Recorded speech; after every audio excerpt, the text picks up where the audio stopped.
Good morning, divers. It's a beautiful sunny morning. Here we are out in the middle of nowhere at Roca Partida, where if you don't see a white tip, you obviously didn't get in the water.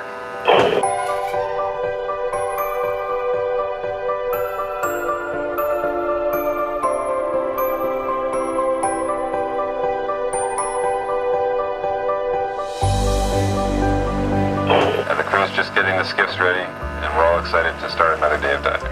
But before we do, dive briefing on the sun deck, everybody. All divers at the top deck. Good morning.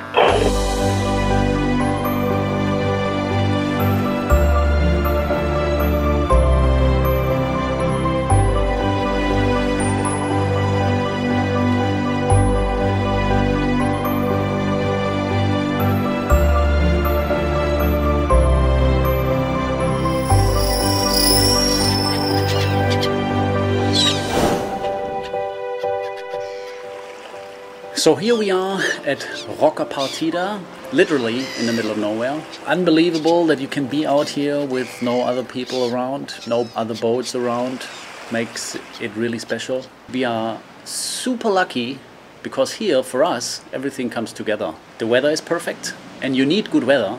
If the weather is not good, you're not even able to get out here. The visibility is perfect and the action underwater is great. The boat can't anchor here. So the captain will float the boat around the rock as long as we are here, which will be for like 2 or 3 days. There is a lot to say about this very small rock, actually. It's an impressive scenery.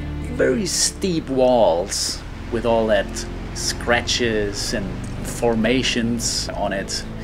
If you look up and you see the swell and the waves pounding against the rock, if you're lucky, there's a couple of sharks swimming in between. The colors are great. It's just fabulous.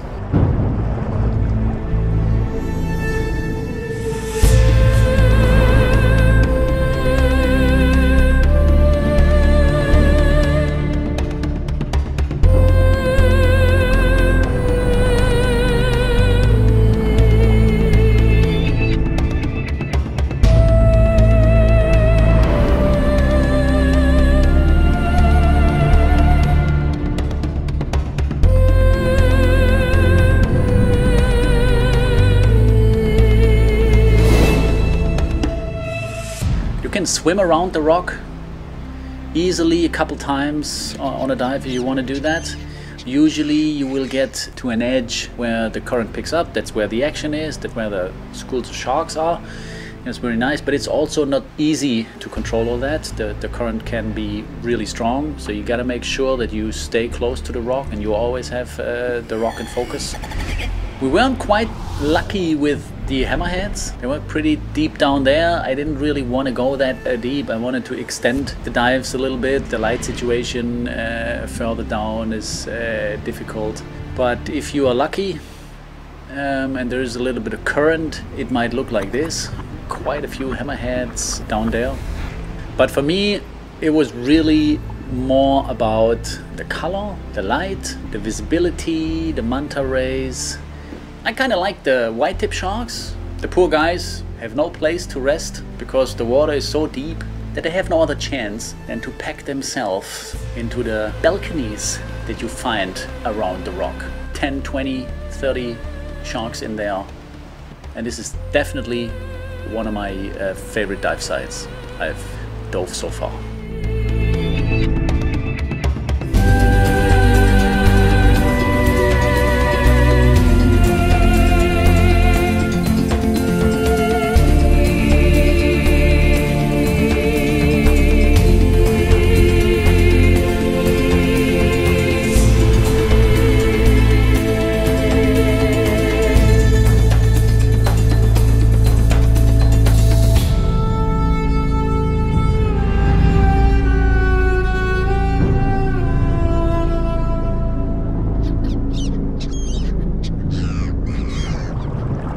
And then Nick again. We already had some experience together now, and it was kind of easier to communicate because now I can see him on the surface and I can more or less plan the shots a little bit better.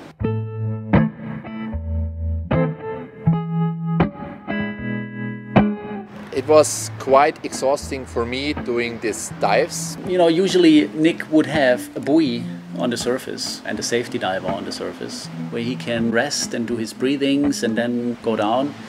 But that's not possible here, so it's kind of risky for him to get close to his limits, because if anything happens, there would nobody be there to help him. And I think it doesn't make it easier that I make him doing this all over again and again and again. And one of the most common hand sign was, I was up there, the waves, could not even breathe properly, looking down, and he was always, oh, come down, once again. If anybody can do it, he can do it. I'm a little bit impatient, I know that, but it was worth it seeing him in the middle of all the jacks, sharks. Just perfect.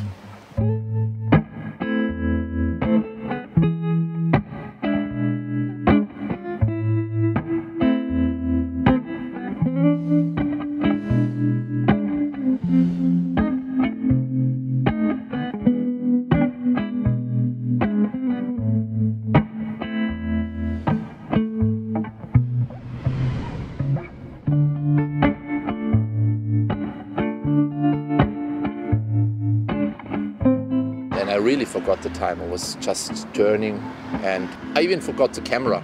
Just see there are thousands of little eyes looking at you and going around you.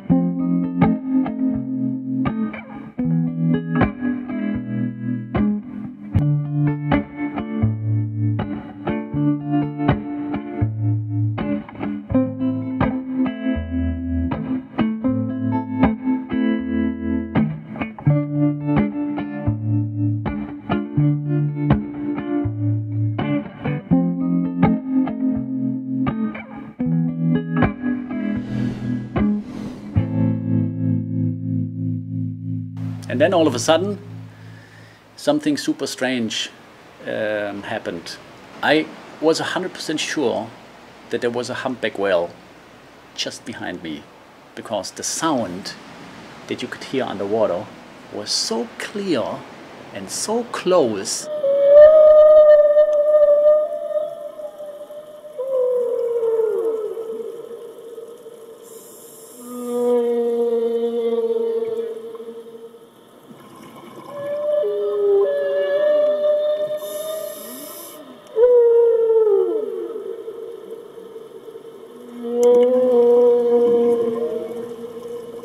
I could hardly keep myself from just swimming out there and trying to find the guy. Having a humpback whale underwater is something I've been dreaming about forever. And I think Nick would also be quite interested in freediving with a humpback whale. So we jumped on the skiff, took a look around. And then they said, oh, well, there's a humpback close by. So we just jumped in again. Florian, I think he got rid of his lights. I forgot my snorkel. I swearing the whole time swimming there, completely out of breath. And the following footage was blindly shot, just holding the camera down.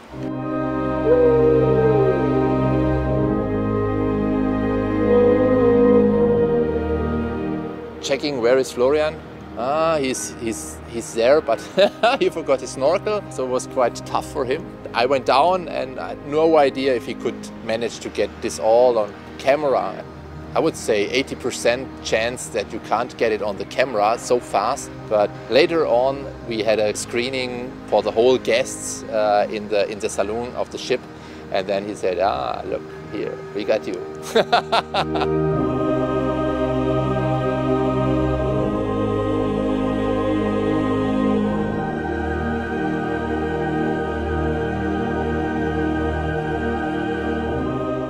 And there it was, the humpback whale. Small one, but I think it'll do for beginners like me.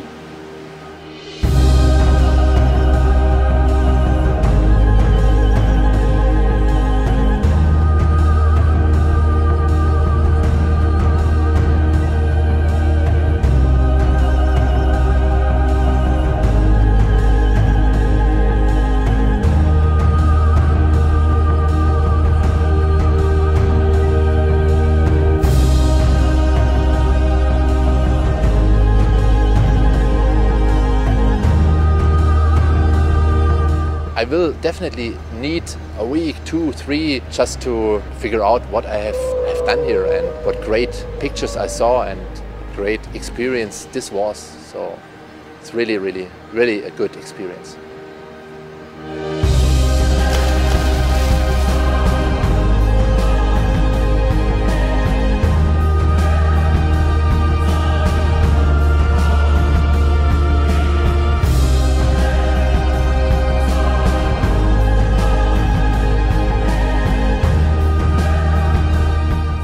So this is it. This is the trip to the Socorro Islands. Conclusion. Well, it's a once in a lifetime experience. If you come out here with the Nautilus Bellamy on a trip organized by Dive, then you're perfectly fine. So if you have a chance to do that, don't hesitate. I know it affords to put a lot of money on the table to do that. We should not forget that, but it is absolutely worth it. So I have to say, thank you very much to the captain and his crew who made the time unforgettable. I hope we have a chance to go on a trip together anytime soon again. Yeah, let's get emotional one more time listening to his final words. Your attention please, divers, this is the captain.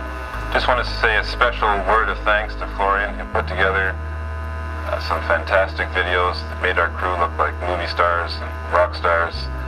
We're all very flattered and humbled by the quality of his work. Thank you, Florian.